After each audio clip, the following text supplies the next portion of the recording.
Неужели в Таджикистане избавятся от этих продажных крыс? Досмотрите это видео до конца, и вы узнаете то, что вас определенно порадует. Подписывайтесь на обновления и точно будете в курсе всего самого интересного.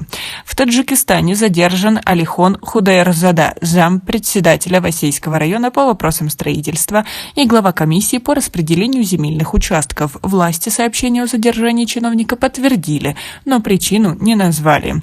Источник в прокуратуре Васейского района сообщил 22 февраля, что в отношении Худаярзада возбуждено уголовное дело по статье 316 «Превышение должностных полномочий Уголовного кодекса Республики Таджикистан».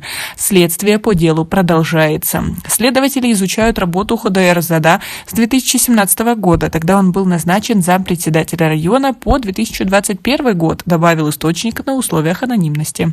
Алихон Худаярзада работал заместителем председателя Васейского района по вопросам строительства и одновременно возглавлял комиссию по выделению земельных участков. 7 февраля на пресс-конференции местные журналисты спрашивали у Алихона Худаярзада о многочисленных жалобах на незаконное выделение земельных участков. Чиновник назвал эти жалобы безосновательными.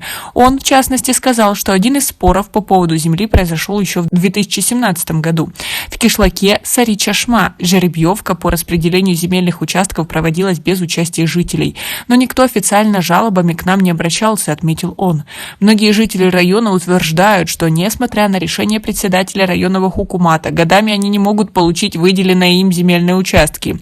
Один из них, Киемидин Низомов, говорит, что его участок после жеребьевки был незаконно передан другому человеку.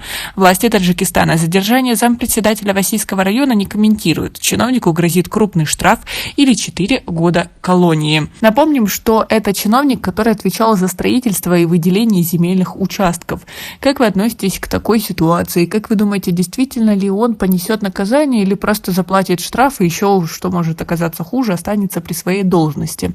Как вы относитесь к работе наших правоохранительных органов, особенно в отношении чиновников, и к тому, что достаточно многие чиновники зарабатывают себе на жизнь на том, что махиначат с распределением земельных участков? В Таджикистане, да, много земли, но не вся она пригодна для того, чтобы строить, да, и не хочется разрушать прекрасную природу нашей страны. А чиновники то и делают, что пытаются каждый сантиметр продать как можно дороже, и тем самым, обогащаясь, страшно даже представить насколько. А простые люди, имея желание что-то построить, обустроить свою семью или создать какой-то новый бизнес, должны мало того, что платить огромные деньги, так еще испытывать унижение после того, как их земельный участок кому-то передали незаконно, отдали, отправили человека непонятно куда и тому подобное. Такое ощущение, что вся земля в собственности чиновников, и они сами думают, что с ней делать. Хотя по Конституции во всех странах мира земля принадлежит народу и стране.